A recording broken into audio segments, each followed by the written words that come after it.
Governor Kamran Tessori نے Sindh board of intermediate and secondary education ترمیمی bill 2025 اعتراض لگا کر واپس بھیج دیا۔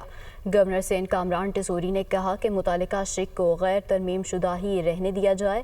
بل کو آئین کے آرٹیکل 116(2)B کے تحت سندھ اسمبلی کو دوبارہ غور کے لیے بھجوا دیا گیا۔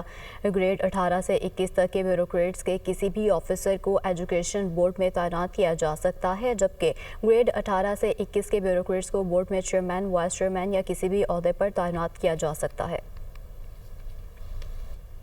گورنر کامران ٹیسوری نے Sindh board of intermediate and secondary education ترمیمی بل 2025 اعتراض لگا کر واپس بھیج دیا۔ گورنر سندھ کامران ٹیسوری نے کہا کہ متعلقہ شق کو غیر ترمیم شدہ ہی رہنے دیا جائے۔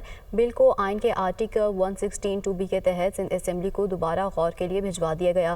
گریڈ 18 سے 21 تک کے بیوروکریٹس کے کسی بھی آفیسر کو ایجوکیشن بورڈ میں تعینات کیا جا سکتا ہے، جبکہ گریڈ 18 سے 21 کے بیوروکریٹس کو بورڈ میں چیئرمین، وائس چیئرمین یا کسی بھی عہدے پر تعینات کیا جا سکتا ہے۔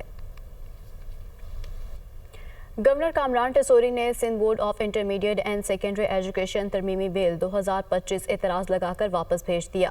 گورنر سندھ کامران ٹیسوری نے کہا کہ متعلقہ شق کو غیر ترمیم شدہ ہی رہنے دیا جائے۔ بل کو آئین کے آرٹیکل 116(2)B کے تحت سندھ اسمبلی کو دوبارہ غور کے لیے بھجوا دیا گیا۔